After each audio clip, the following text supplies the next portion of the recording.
Hello everyone, कैसे हैं आप सभी। उम्मीद है आप सभी बहुत अच्छे होंगे। और आज की वीडियो इंपॉर्टेंट है क्योंकि 10 ऐसे एमसीक्यूज, साथ में ही हम डिस्क्रिप्शन में उनके एमसीक्यूज के आपके जितने भी नोट्स हैं सब लेके आए हैं। तो आप सभी को अगर इसकी पीडीएफ चाहिए तो टेलीग्राम से ले लेना, और हमसे पर्सनली कोई क्वेश्चन पूछना है तो इंस्टाग्राम पे पूछ लेना। और चैनल को सब्सक्राइब करके रखो भाई, डिस्क्रिप्शन में इसके बाकी के सारे लिंक्स हैं, वो आप जाके फॉलो कर सकते हो। सबसे पहला क्वेश्चन ले लेते हैं, trypsin is secreted by. Trypsin कहां से सीक्रेट होता है, तो उसके दोनों आपको हिंदी और इंग्लिश दोनों ऑप्शंस मिल जाएंगे। That is first one is आपका स्टमक जो कि पेट है, दूसरा आपका पेनक्रियाज यानी अग्नाशय, तीसरा आपका लीवर जिसको हम लीवर ही बोलते हैं, ड्यूडेनम आपका जो स्मॉल इंटेस्टाइन यानी कि छोटी आंत का पार्ट है। तो राइट आंसर इज पेनक्रियाज। बिल्कुल सही जवाब जिसने भी दिया है आपका पेनक्रियाज, वो आपका सही है। नेक्स्ट है कि ट्रिप्सिन की अगर हम बात करें तो ट्रिप्सिन एक ऐसा एंजाइम है जो कि आपके डाइजेशन में, आपके डाइजेशन को और ज्यादा हेल्प करता है, डाइजेस्ट करने में और ज्यादा, बाकी प्रोटीन को पचाने में सबसे ज्यादा इंपॉर्टेंट है, तो वो है आपका ट्रिप्सिन। ट्रिप्सिन आपके प्रोटीन को डाइजेस्ट करता है, ये आपका एग्जाम में क्वेश्चन आता है। नेक्स्ट आपका ट्रिप्सिन की अगर हम बात करें तो ये आपका स्मॉल इंटेस्टाइन में पाया जाता है मेनली, और बाकी आपका पेनक्रियाज सीक्रेट करता है। तो पेनक्रियाज के द्वारा जाके आपके स्मॉल इंटेस्टाइन में आपका चले जाता है। किस तरीके से जाता है इसके भी बारे में बात करेंगे। सेकंड क्वेश्चन है, बाइल हेल्प्स इन। तो पित्त जो होता है वो किस चीज में मदद करता है, तो ऑप्शंस आपके सामने ये रहा। प्रोडक्शन, एक तो आपका प्रोड्यूसिंग एंजाइम है, दूसरा आपका एस्ट्रिफिकेशन, नेक्स्ट आपका बोथ ए एंड बी, और साथ में आपका है एमल्सिफिकेशन ऑफ फैट। तो right answer is emulsification of fat, यानी कि बाइल जो है आपका फैट को पचाने में या फैट को ब्रेक डाउन करने में मदद करता है। तो अगर हम बाइल की बात करें तो बाइल आपका कौन से कलर का होता है, ये भी आपका क्वेश्चन पूछा जाता है। तो ये डार्क ग्रीनिश येलोइश कलर का आपको देखने को मिलता है। और ये आपका कहां से सिक्रेट होता है, तो ये आपका देखेंगे तो bile fluid that is made and release by liver. तो ये लीवर में बनता है, लीवर से सीक्रेट होता है, लेकिन स्टोर होता है आपका गाल ब्लैडर में। तो ये दो क्वेश्चन आपको देखने को मिलता है कि आपका बाइल जूस बनता है आपका लीवर में एक, तो सेकंड आपका स्टोरेज कहाँ होता है, तो वो होता है आपका गाल ब्लैडर में। तो इसी में दिक्कत आ जाती है बहुत सारे लोगों को, तो पूरा गाल ब्लैडर निकालना पड़ता है। और ये आपका जितने भी आपके फैटी एसिड्स हैं, यानी कि जो भी आपका फैट है उसको ब्रेक डाउन करने में मदद करता है। तो बाइल जो अगर देखें बाइल की, तो ये लैटिन वर्ड आपका है बिलिस, उस वर्ड से लिया गया है बाइल और गाल।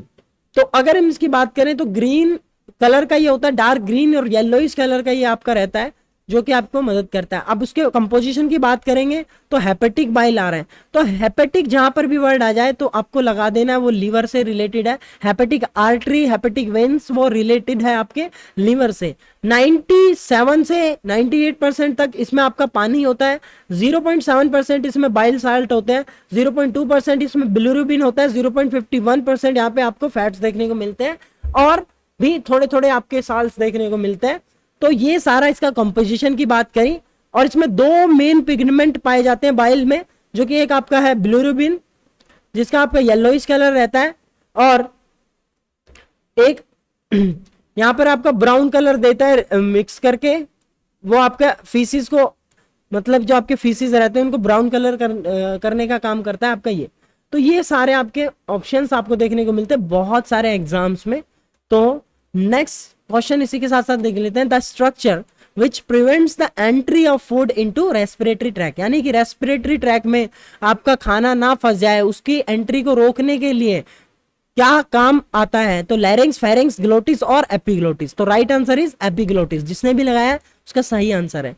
अब देख लेते हैं ग्लोटिस और एपिग्लोटिस में फर्क क्या होता है। एक्चुअली में अगर देखेंगे तो एपिग्लोटिस आपको ऊपर देखने को मिलेगा और ग्लोटिस आपको नीचे देखने को मिलेगा। एपिग्लोटिस आपका क्या काम क्या करता है, एपिग्लोटिस सुपीरियर तरफ देखने को मिलता है ग्लोटिस से ऊपर की तरफ, और ग्लोटिस जो है ये आपका एयरवेज के ओपन होने का काम करता है। ग्लोटिस ओपन्स इनटू एयरवेज, और एयरवे के अंदर आपको ग्लोटिस देखने को मिलता है। और size of glottis is responsible for voice type, यानी कि जो आपका वॉइस टाइप है उसके पीछे रिस्पॉन्सिबल कौन है, तो ग्लोटिस रिस्पॉन्सिबल है। वहीं पे अगर देखा जाए तो size of epiglottis is not responsible for voice, यानी कि एपिग्लोटिस का कोई भी वॉइस पे या आवाज पे किसी के तरीके का कोई फर्क नहीं पड़ता है। नेक्स्ट है वाइल स्वॉलोइंग, जिस तरीके से हम निगलते हैं तो ग्लोटिस मूव्स अपवर्ड, तो ग्लोटिस ऊपर की तरफ जाता है, लेकिन जब हम उसी तरीके से निगलते हैं तो उसमें आपका जो एपिग्लोटिस रहता है वो डाउनवर्ड मूव करता है। तो हमेशा याद रखना एपिग्लोटिस नीचे की तरफ डाउनवर्ड होता है, लेकिन जब हम खाना निगलते हैं तो आपका जो ग्लोटिस रहता है वो ऊपर की तरफ मूव करता है। उसी तरीके से लैरिंग्स की अगर हम बात करें, जिसको हम वॉइस बॉक्स या ग्लोटिस बोलते हैं, तो लैरिंग्स आ जाए, ग्लोटिस आ जाए या फिर आपका वॉइस बॉक्स आ जाए, तीनों ही एक ही चीज है। तो ये आपके बीच में इस तरीके से पाया जाता है वॉइस बॉक्स। ये आपका कार्टिलेजेस होते हैं, जो आपके सी शेप के कार्टिलेजेस होते हैं, उनसे बाइंड रहता है ताकि वो पूरा चिपक ना जाए, क्योंकि वो आपका एक तरीके से जो कार्टिलेज होते हैं वो चिपकने का काम रोकते हैं कि कहीं उस पाइप को थोड़ा सा स्ट्रॉन्ग एक्टिविटी मिले, एक तरीके से थोड़ा सा टाइटनेस मिले। तो ट्रैकिया की अगर हम बात करें तो ट्रैकिया जिसको हम विंड पाइप बोलते हैं, जो कि आपका सीधा लंग्स में जाके मिलता है, ये आपके हाईलाइन कार्टिलेज से जुड़ा होता है। मतलब कि हाईलाइन कार्टिलेज जैसे आपके ये ट्रैकिया है, इसमें जो आप छोटे छोटे ये देख रहे हैं व्हाइटिश कलर के, यही आपके हाईलाइन कार्टिलेज है। तो सी शेप के इस तरीके से आपके हाईलाइन कार्टिलेज देखने को मिलेंगे, जो कि आपके पूरे पाइप जो है उसको एक ऐसी मतलब कि स्ट्रॉन्ग या यूं कह लीजिए रिजिड फॉर्म प्रोवाइड करने में मदद करता है, ताकि वो पूरा पाइप चिपक के आप वहां पे आपकी डेथ भी हो सकती है अगर इनमें कोई दिक्कत आ गई। तो ये चीज देखने को मिलती है। नेक्स्ट आप देखो question number, the small intestine has 3 parts, the first part is called. तो यानी कि आपको पता है छोटी आंत के 3 भाग होते हैं, उसमें से जो सबसे पहला भाग होता है उसको क्या बोला जाता है। तो यहाँ पर बहुत सारे ऑप्शंस आपको देखने को मिलते हैं, ड्यूडिनम, इसोफेगस, लैरिंग्स और नॉन ऑफ द अबव। तो आपको पता है स्मॉल इंटेस्टाइन के एक्चुअली में 3 पार्ट होते हैं, जूजिनम, ठीक है, ड्यूडिनम, जूजिनम और इलियम। तो उन्हीं के बारे में बात करते हैं। तो यहाँ पे जो सबसे पहला पार्ट होता है, फर्स्ट पार्ट होता है, वो होता है ड्यूडिनम। इसलिए हम ड्यूडिनम से स्टार्ट करते हैं, ड्यूडिनम, जूजिनम और इलियम। तो इसको DJI से याद रख लो, DJI, ठीक है, डीजे तो सभी के घर में बजता है, तो DJI से याद रख लो। अब ये देखो सबसे ऊपर वाला भाग जो यहाँ पे आप देखने को मिल रहा है, ये आपका ड्यूडिनम का है। उसके मिडल वाला भाग है जो आपका जूजिनम का है, और जो सबसे नीचे वाला भाग है वो आपका इलियम का है। इसीलिए स्मॉल इंटेस्टाइन के 3 भाग होते हैं। उसी तरीके से आपके जो लार्ज इंटेस्टाइन होते हैं उसके 4 भाग होते हैं, तो उनके भी बारे में बात करेंगे। तो ड्यूडिनम की बात करें, जिसमें सारे ही एंजाइम, जाहिर सी बात है जितने भी एंजाइम आपके यहाँ पे बने, पैनक्रियाज में बने, वो जाके आपके ड्यूडिनम पहले ही भाग में जाके खुलते हैं। सारे एंजाइम्स यहाँ पे आपके फर्दर ब्रेक डाउन होते हैं, ठीक है। उसके बाद में जूजिनम जो है वो फर्दर डाइजेस्ट करने का काम करता है, और इलियम जो है वो सबसे लास्ट में आपके रिमेनिंग जितने भी न्यूट्रिएंट्स हैं उनको एब्जॉर्ब करने का काम करता है आपका इलियम। उसी के बाद में आपका लार्ज इंटेस्टाइन के भी आपके सीकम, कोलन, रेक्टम और एनस, इस तरीके से आपके देखा होगा। इसमें आपका असेंडिंग डिसेंडिंग दोनों देखने को मिलता है, तो उसके भी बारे में बात करेंगे कभी किसी और अलग वीडियो में। फिलहाल तो ये चीज याद रखो आपका कि इसके आपके कॉलन के एक तरीके से देखे जाए तो कॉलन आपके 4 भाग में बटा होता है। जो लार्ज इंटेस्टाइन है वो 4 भाग में बटा होता है। सबसे पहला आपका असेंडिंग कॉलन, फिर आपका ट्रांसवर्स कॉलन, फिर आपका डिसेंडिंग कॉर्नल और आपका फिर सिग्मोइड कॉलन। तो ये 4 भाग में आपका लार्ज इंटेस्टाइन बटा होता है। लास्ट में आपका जुड़ा होता है रेक्टम और एनस से, रेक्टम और एनस से, जहां से स्टूल पास आउट हो जाता है पूरा। तो ये आपके लार्ज इंटेस्टाइन के भाग हैं, इनको अलग से याद रखना। ड्यूडिनम, जूजिनम और इलियम, ये 3 भाग आपके स्मॉल इंटेस्टाइन के, इनको अलग से याद रखना। तो सीकम, कोलन, रेक्टम, एनस ये आपके लार्ज इंटेस्टाइन के भाग हैं। उसमें भी कोलन को अगर हम देखें तो 4 पार्ट में असेंडिंग, डिसेंडिंग, सिग्मोइड और ट्रांसवर्ट, ये 4 भाग में आपके अलग अलग बटे हुए हैं। नेक्स्ट क्वेश्चन ले लेते हैं, that is the characteristics feature of epithelial cell of intestine. यानी कि जो आपकी एपिथेलियल सेल है, इंटेस्टाइन की कोशिका है बिल्कुल ही, तो वो कौन सी है एक तरीके से देखे जाए तो ग्लोटिस है, पिलस है, बोलस है और माइक्रोविलाई है। तो ग्लोटिस के बारे में हम पीछे बात कर चुके हैं। Next right answer is microvilli. Microvilli आपकी क्या होती है, तो ये बिल्कुल छोटी, जैसे आपने जो रुमाल यूज करते हैं, यानी कि जो आपका टॉवल यूज करते हैं नहाने के बाद, उसमें जो छोटे छोटे दाने आपने देखे होंगे निकले हुए हल्के हल्के, जो एक्चुअली में उसी शेप के आपके माइक्रोविलाई आपके इंटेस्टाइन में प्रेजेंट रहते हैं, जो कि डाइजेस्ट में हेल्प करते हैं, एब्जॉर्प्शन में हेल्प करते हैं। तो विलाई जो होते हैं एक्चुअली में वो आपके सबसे एक तरीके से कह लीजिए जितने भी आपके स्मॉल इंटेस्टाइन में होते हैं टाइनी से विलाइज होते हैं, जो कि आपके बहुत सारे होते हैं, बहुत मिलियंस में आपके होते हैं, जो कि एक तरीके से डाइजेशन में हेल्प करते हैं और सारी चीज को एब्जॉर्ब करने का काम करते हैं, वो आपके माइक्रोविलाई करते हैं। तो थाउजेंड्स ऑफ माइक्रोविलाई आपके स्ट्रक्चर एक तरीके से एक उसमें पाए जाते हैं। तो ये सब चीजें आपको पता होनी चाहिए। नेक्स्ट है dash is a protein deficiency disorder. कौन सी ऐसी बीमारी जो प्रोटीन की कमी से हो जाती है, स्कर्वी, अनीमिया, और आपका नेक्स्ट आपका क्वासियोरकर। तो स्कर्वी होता है विटामिन सी की कमी से, एनीमिया होता है आपका आयरन की कमी से, विटामिन B12 की कमी से। तो एनीमिया भी आपके 3 टाइप के होते हैं। क्वासियोरकर होता है आपका प्रोटीन की कमी से। तो राइट आंसर आपको देखने को मिलेगा दैट इज क्वासियोरकर। पिछली वीडियो में इसके बारे में डिस्कस किया था हमने, अगर किसी ने पिछली वीडियो ना देखी हो तो उसको भी देख सकते हैं। तो क्वासियोरकर एक्चुअली में क्या होता है आपका, जिसमें आपका पोर्ट बैली हो जाती है। इस तरीके से आपकी जो ये बी पिक्चर है, इस तरीके से ये आपकी ए पिक्चर है। तो ए पिक्चर जो है वो रिप्रेजेंट कर रही है आपकी मारास्मस को, और बी पिक्चर है वो रिप्रेजेंट कर रही है आपकी क्वासियोरकर को। तो क्वासियोरकर में इस तरीके से पोर्ट बैली देखने को मिल जाती है। दोनों ही आपकी प्रोटीन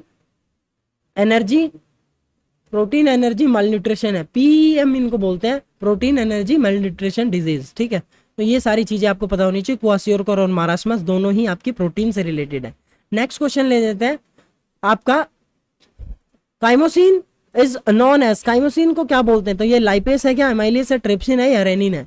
तो राइट आंसर इज रेनिन। अब रेनिन क्या होता है? रेनिन आपका एक ऐसा एंजाइम होता है जो कि आपके प्रोटीन को डाइजेस्ट करने में हेल्प करता है।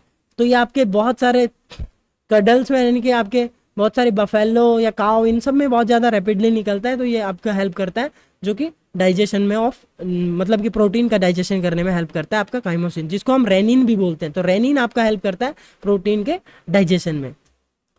नेक्स्ट है आपका stimulates of production of gastric juice is in the stomach, यानी कि पेट में जो गैस्ट्रिक जूस के उत्पादन को उत्तेजित करता है वो कौन करता है? तो क्या गैस्ट्रिन करता है, क्या आपका एंथ्रोकाइनेस करता है, या रेनिन करता है, या फिर आपका डाइजेस्टिन? तो राइट आंसर है गैस्ट्रिन। गैस्ट्रिन की अगर हम बात करें तो गैस्ट्रिन जो जूस है, एक्चुअली में गैस्ट्रिन जूस कंसिस्ट HCl, इसके अंदर HCl भी होता है, यानी कि हाइड्रोक्लोरिक एसिड होता है। हाइड्रोक्लोरिक एसिड के बहुत सारे काम होते हैं, जैसे कि पहला आपका जर्म्स को मार देना, दूसरा आपका जो हाइड्रोक्लोरिक एसिड है वो जो आपके इनएक्टिव एंजाइम्स होते हैं उनको एक्टिवेट करने का काम करता है। जैसे आपके पेप्सिनोजन है, जो पेप्सिनोजन को पेप्सिन में बदलने का काम करता है, और आपका प्रोपिनेट में बदलने का काम करता है रेनिन को एक तरीके से। ठीक है, इस तरीके से रेनिन आपका प्रोटीन को डाइजेस्ट करने में काम करता है। Mucus of gastric juice lubricates the food, यानी कि जो आपका गैस्ट्रिक जूस में म्यूकस अवेलेबल रहता है वो आपके लुब्रिकेशन प्रोवाइड करता है आपके फूड को, जो कि और ज़्यादा बेहतरीन तरीके से डाइजेस्ट हो जाए। Absorption of vitamin B12 because of gastric juice, तो गैस्ट्रिक जूस के द्वारा ही आपके विटामिन B12 का भी आपका डाइजेशन आपको देखने को मिलता है, यानी कि एब्जॉर्प्शन देखने को मिलता है। उसी के साथ साथ gastric glands which are present in the stomach secretes gastric juice. तो इस तरीके से गैस्ट्रिक जूस का अगर कंपोजिशन देखा जाए तो 99.5% इसमें वाटर होता है, 0.0 से लेकर 0.3 तक आपका हाइड्रोक्लोरिक एसिड देखने को मिलता है। पीएच लेवल इसका 1.5 से लेके 2.5 तक रहता है, यानी कि बहुत ज़्यादा आपका एसिडिक रहता है। इतना एसिडिक कि ऐसा बोला जाता है कि आपकी जो ब्लेड होती है उसको भी, जो आपकी ब्लेड होती है उसको भी गलाने का काम कर सकता है आपका हाइड्रोक्लोरिक एसिड। उसके बाद में आप देखोगे तो इसके और भी बहुत सारे काम होते हैं, जैसे कि जो इनएक्टिवेट आपके एंजाइम्स होते हैं उनको एक्टिवेट करने का काम करता है, बैक्टीरिया को मारने का काम करता है। Rennin present in juice digest casein which is milk protein, तो रेनिन को मैंने बताया था प्रोटीन को डाइजेस्ट करने का काम करता है, और केसिन एक ऐसा है जो आपके मिल्क के अंदर पाया जाता है आपका प्रोटीन। तो पेप्सिन की अगर हम बात करें, pepsin digest protein and gastric lipase converts lipids into fatty acid. तो लाइपेस का काम क्या होता है? लिपिड्स जो होते हैं उनको फैटी एसिड्स में कन्वर्ट करना, यानी कि लाइपेस आपका फैट को पचाता है, पेप्सिन आपका एक तरीके से प्रोटीन को पचाता है, और एमाइलेस आपका कार्बोहाइड्रेट्स को पचाता है। इसके बारे में भी आगे बात करेंगे। चलिए अब नेक्स्ट क्वेश्चन ले लेते हैं। Enterokinase helps in the conversion of, enterokinase क्या काम करता है? तो वो क्या लैक्टोज टू सुक्रोज करने में काम करता है, यानी कि लैक्टोज को सुक्रोज में बना देता है। क्या ट्रिप्सिनोजिन को ट्रिप्सिन में बनाने का काम करता है, पेप्सिनोजिन को पेप्सिन में बनाने का काम करता है, या फिर वो करता है आपके प्रोटीन्स को पॉलीपेप्टाइड में बनाने का काम? तो आपका ट्रिप्सिनोजिन को ट्रिप्सिन में बनाने का काम करता है एंथ्रोकाइनेस। तो अगर इसकी बात करें तो जो आपका ट्रिप्सिनोजन है वो एक तरीके से प्रीकर्सर है, यानी कि आपका यूं लगा लीजिए आपका जाइमोसिन, यानी कि ट्रिप्सिन का प्रीकर्सर, ट्रिप्सिन का इनएक्टिव फॉर्म आपका है ट्रिप्सिनोजन, जो कि आपका एक तरीके से डाइजेस्ट करने में हेल्प करेगा आपके प्रोटीन की। It produce by the pancreas found in the pancreatic juice and along with the amylase lipase and आपका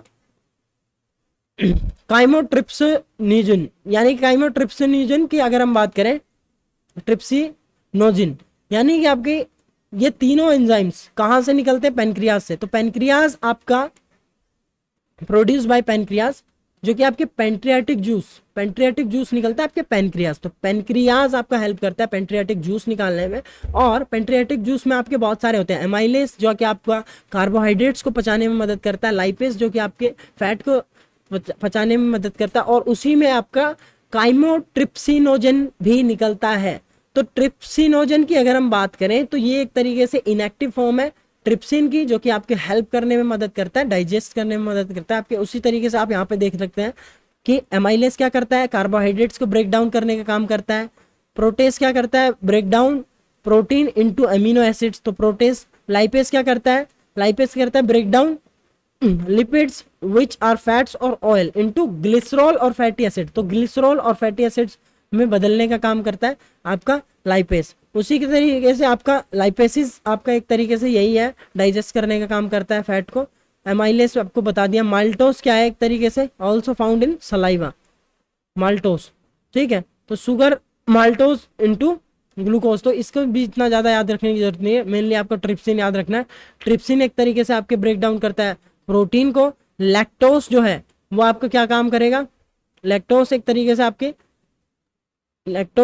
से शुगर होती है आपकी, जो कि मिल्क शुगर भी इसको हम बोलते हैं, मिल्क शुगर। उसी तरीके से आपके बहुत सारे आपको देखने को मिलेंगे एंजाइम्स, जो कि आपके लिए इतने इंपॉर्टेंट नहीं है, फिर भी अगर आपको पढ़ने हो तो आप पढ़ सकते हैं। नेक्स्ट है what is the enzyme that break down lactose, यानी कि लैक्टोस को ब्रेक डाउन करने में कौन सा एंजाइम हेल्प करता है? तो क्या वो आपका लाइपेस एंजाइम है, या पेप्सिन है, या फिर एमाइलेस है, या लैक्टोस है? तो राइट आंसर आपको अपने कमेंट में देना है। उसी के साथ साथ आपको एक और स्लाइड आपको दे देते हैं। देखिए, ह्यूमन डाइजेशन सिस्टम की बात करें तो व्हाट इज डाइजेशन की पहले बात कर लेते हैं। डाइजेशन होता क्या है?